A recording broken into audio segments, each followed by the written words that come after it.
नमस्कार. सुजाताज हेल्थ डायरीमध्ये तुमचं खूप खूप स्वागत आहे.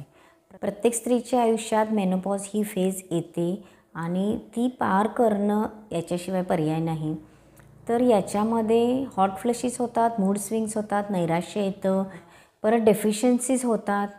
Vitamin D3 deficiency, calcium deficiency, काहींना ब्लड लॉस जास्त झाल्यामुळे हिमोग्लोबिन कमी होतं, आयर्न डेफिशियन्सी होते, इमोशनल, फिजिकल, मेंटल असे बरेच प्रॉब्लेम्स येतात, बरेच अनुभव.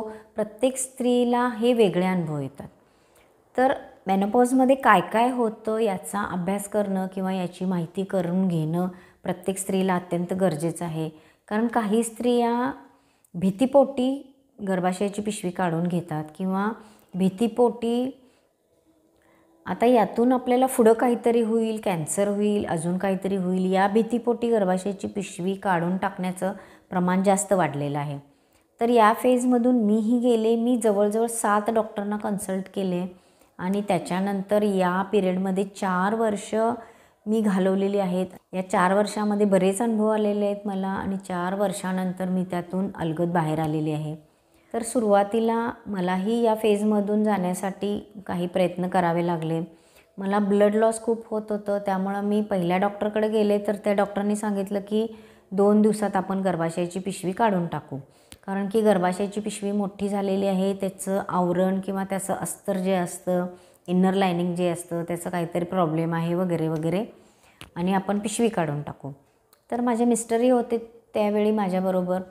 तर ते घरी आल्यानंतर म्हणाले की नाही, मॅडम सांगतात तसं करूया आपण आणि आपण हा डिसिजन घेतला आता ऑपरेशन करायचं. तर मी आल्यानंतर माझ्या बहिणीला, आईला फोन केला आणि सांगितलं की असं असं परवा दिवशी ऑपरेशन आहे आणि कुणाला तरी यावं लागेल.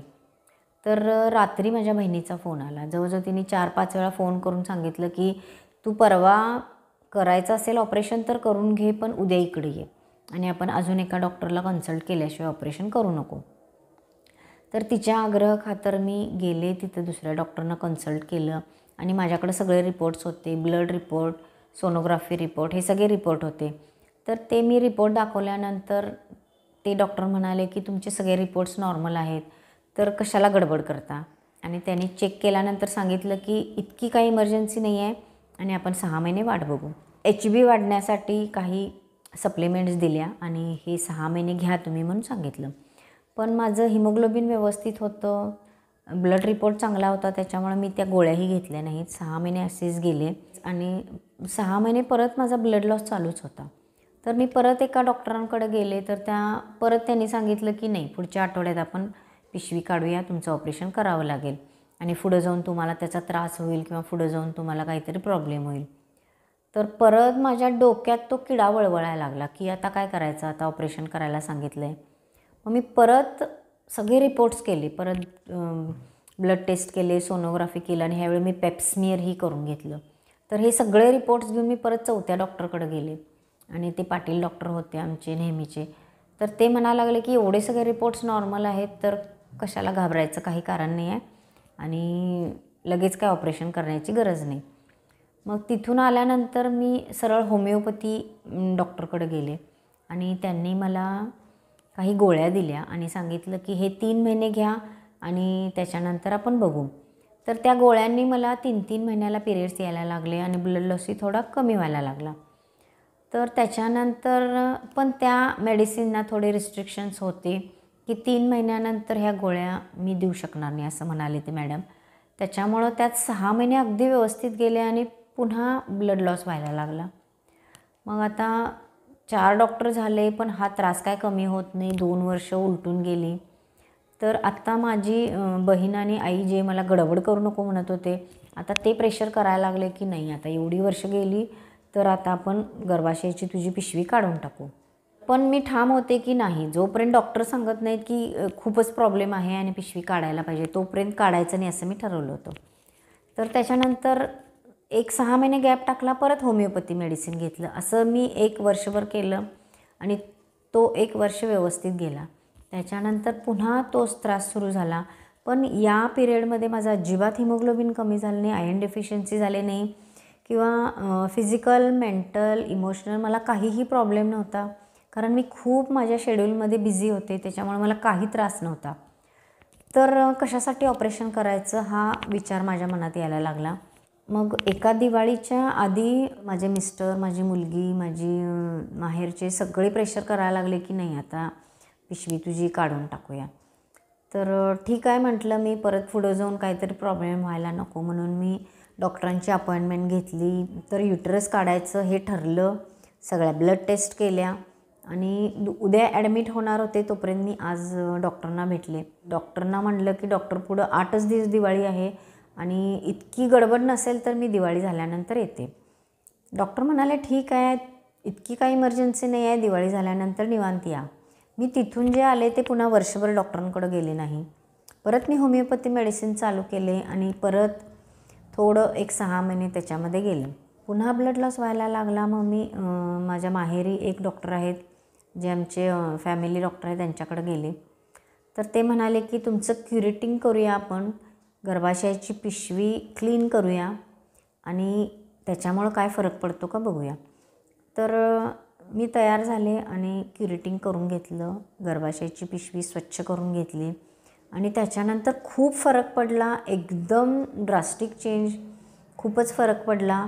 माझे जे प्रॉब्लेम्स होते सगळे कमी झाले. ब्लड लॉस कमी झालं. त्याच पाटील डॉक्टरने मला अजून एक डॉक्टरांच्याकडे जाण्याचा सल्ला दिला आणि सांगितलं की तुम्ही त्यांच्याकडे जाऊन फक्त कन्सल्टिंग करा आणि त्यांचा जो निर्णय असेल तो तुम्ही ऐका. मी माझ्या मिस्टरांना घेऊन तिकडे गेले त्या डॉक्टरांकडे. तर त्यांनी इतकं छान समजावलं आम्हाला. त्यांनी पेपरवरती डायग्राम काढून आम्हाला दाखवलं की कसं कसं गर्भाशयाचं काम असतं किंवा मेनोपॉजमध्ये काय चेंजेस होतात आणि खूप सगळं इतकं व्यवस्थित समजावून सांगितलं. परत सोनोग्राफी, पेप्समियर, ब्लड टेस्ट सगळे रिपोर्ट्स होते. तर डॉक्टरांचं असं म्हणणं होतं गर्भाशयाची पिशवी काढून आपण का टाकतो, तर पुढे जाऊन एकतर कॅन्सर होण्याची शक्यता असते किंवा ब्लड लॉस होऊन तुमचं हिमोग्लोबिन खूप कमी झालं तर जीवाला धोका होऊ शकतो. तर तुमच्या बाबतीत सगळे रिपोर्ट्स नॉर्मल आहेत, तुमचं काहीही प्रॉब्लेम नाही आहे, गर्भाशय एकदम व्यवस्थित आहे. तर अजिबात कुणाचंही ऐकू नका आणि तुम्हाला गर्भाशय काढण्याची अजिबात गरज नाही आणि एकदम व्यवस्थित आहे. 7-8 महिने वाट बघा, तुम्ही यातून व्यवस्थित बाहेर याल. तर मी त्याच वेळी ठरवलं की नाही, आता हे डॉक्टर जे सांगतील त्याप्रमाणे आपण ऐकायचं. आणि इतकं छान समजावल्यानंतर मलाही पटलं, माझ्या मिस्टरांनाही पटलं आणि त्याच्यानंतर 6-7 महिने गेले. व्यवस्थित मी त्या फेजमधून बाहेर आले. या 4 वर्षात मी माझ्या डाएटचं इतकं व्यवस्थित मॅनेज केलं होतं की आयर्न डेफिशियन्सी अजिबात नव्हती. माझं हिमोग्लोबिन एकदम व्यवस्थित होतं. मला फिजिकल, मेंटल, इमोशनल काहीही प्रॉब्लेम नव्हता आणि माझं योगा, प्राणायाम याच्यावरती खूप विश्वास आहे. त्याच्यावर मी खूप भर दिला होता आणि त्याच्यामुळं मी एकदम माझं 4 वर्षाचं आयुष्य स्थिर होतं आणि मी खूप बिझी होते. मी एकटी अजिबात कधीच नव्हते. त्याच्यामुळं इमोशनलही काही प्रॉब्लेम नव्हता, मेंटली काही प्रॉब्लेम नव्हता. तर अशा पद्धतीनं मी ह्या 4 वर्षाच्या फेजमधून अलगद ह्या मेनोपॉजमधून बाहेर आलेली आहे. तर माझं एकच सांगणं आहे की मेनोपॉज म्हणजे काय आणि त्याच्यामध्ये काय काय प्रॉब्लेम्स येतात किंवा काय काय फिजिकल, मेंटल काय काय चेंजेस होतात. तर हे सगळं स्त्रियांनी माहिती करून घेणं अत्यंत गरजेचं आहे. कारण काही स्त्रिया घाबरूनच गर्भाशय काढून टाकायला तयार होतात. परत पुढं कॅन्सर होईल ही एक भीती मनात असते.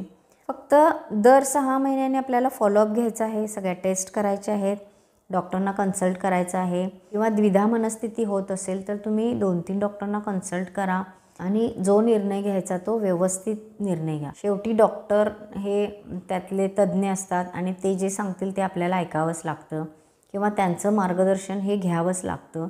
पण तरीही तुम्ही जितकं घाबराल त्याप्रमाणेच डॉक्टरही रिॲक्ट होणार. तर आपणही थोडं पेशन्स ठेवून किंवा आपल्या आरोग्याची काळजी घेतली पाहिजे. तर तुम्ही या फेजमधून अलगद बाहेर याल. शेवटी हा माझा अनुभव आहे, माझं मत आहे आणि आपण डॉक्टरांचंच मार्गदर्शन शेवटी घेणंच योग्य आहे. माझा व्हिडिओ आवडला असेल तर लाईक करा, शेअर करा आणि सबस्क्राईब केले नसेल तर सबस्क्राईब करा. बेल आयकॉन प्रेस करा म्हणजे पुढच्या व्हिडिओचं नोटिफिकेशन तुम्हाला मिळत राहील. नमस्ते.